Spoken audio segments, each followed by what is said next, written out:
Hi guys, welcome to market express. நம்ம portfolio நல்ல return கொடுத்துருக்கு. நமக்கு இப்போது கிட்டத்தட்ட பார்த்திங்கன்னா ஒரு 15% ரிட்டர்னில் இருக்குது. அப்படி ரிட்டர்னில் இருந்தால் கூட சில நல்ல ஸ்டாக்ஸ் நமக்கு வந்து லாஸ் போகும்போது ஒரு சின்ன வருத்தம் இருக்கும். நான் அப்படி நினைக்கிற ஒரு ஸ்டாக் தாங்க பார்த்திங்கன்னா என்னோடய போர்ட்ஃபோலியோ இருக்கிற ஏஷியன் பெயிண்ட்டுங்க. கிட்டத்தட்ட பார்த்திங்கன்னா நான் ஒரு ஜனவரி மந்த்து இந்த ஸ்டாக்கை ஹோல்டிங் பண்ணிகிட்ருக்கேன்.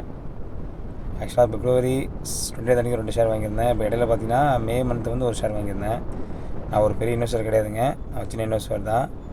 நீங்கள் எதை இன்வெஸ்ட்மெண்ட் பண்ணுறீங்க அப்படின்னா உங்கள் செபி அட்வைசர் கேட்டு நீங்கள் இன்வெஸ்ட் பண்ணலாம். நான் ஒரு செபி அட்வைசர் கிடையாது. நம்ம போர்ட்ஃபோலியோ பார்த்திங்கன்னா ஒரு மைனஸ் ரிட்டர்ன் கொடுத்தா கூட இவங்க தாங்க மார்க்கெட்டில் ஒரு மொனாப்பலி ஸ்டாக்ஸு சொல்கிற அளவுக்கு பார்த்திங்கன்னா ஒரு மிகப்பெரிய மார்க்கெட் கேப் வச்சுருக்காங்க. மற்ற இண்டிகோ பெயிண்ட்ஸ், ஜேஎஸ்டபிள்யூ பெயிண்ட்ஸ் இவங்களை கம்பேர் பண்ணும்போது பார்த்திங்கன்னா இவங்க ஒரு நல்ல மார்க்கெட் கேப் வச்சுருக்காங்க. அது இல்லாமல் ஒரு மொனாப்பலி ஸ்டாக் வச்சுருக்காங்க. கிட்டத்தட்ட பார்த்திங்கன்னா ஒரு 40% சொல்லலாம். நீங்கள் நம்ம ஸ்டாக்கு இவங்க ஹோல்டிங் பண்ணி வச்சுருக்காங்க.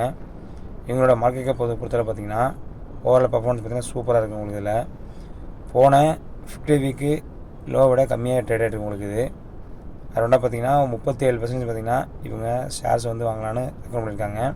கிட்டத்தட்ட 2,77,908 க்ரோஸ் வந்து பார்த்திங்கன்னா இவங்களோட மார்க்கெட் கேப் இருக்குது இப்போது. ஆனால் இப்போ கூட பார்த்திங்கன்னா பி ரேஷியோ கொஞ்சம் ஜாஸ்தியாக இருக்குது.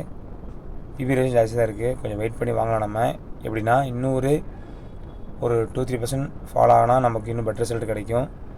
சால வெயிட் பண்ணி ஸ்டாக்ஸ் வாங்கலாங்க நம்ம. இது அதெல்லாம் பார்த்திங்கன்னா இவங்களோட போன இயர் ரெவன்யூ எடுத்திங்க அப்படின்னா நல்ல ரெவன்யூ இருக்குது. பட் ப்ராஃபிட் எடுக்கும்போது பார்த்திங்கன்னா ஓரளவுக்கு 23-24 கம்பேர் பண்ணும்போது பார்த்திங்கன்னா அரௌண்டாக ஒரு 1000 க்ரோஸ் மட்டும் தான் ஏறி இருக்குது. 1400 க்ரோஸ் ஏறி இருக்குது.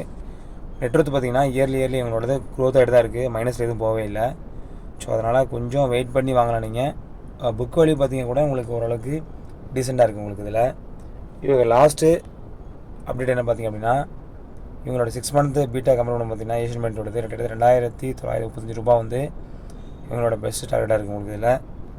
ஸோ அதனால் அப்கமிங்கில் இவங்க நல்லா டிவிடெண்ட் கொடுத்தாங்க நமக்கு. இவங்க ஜூன் மந்த்தோடது நம்ம அதை பெனிஃபிட் பண்ணியிருப்போம். நம்ம 3 ஷேர் வச்சுருந்தாங்க. அதில் நம்மளுக்கு அக்கௌண்ட்டில் பார்த்திங்கன்னா கிட்டத்தட்ட ஒரு 60 rupees வந்து நமக்கு ஒரு பெனிஃபிட் கிடச்சிது.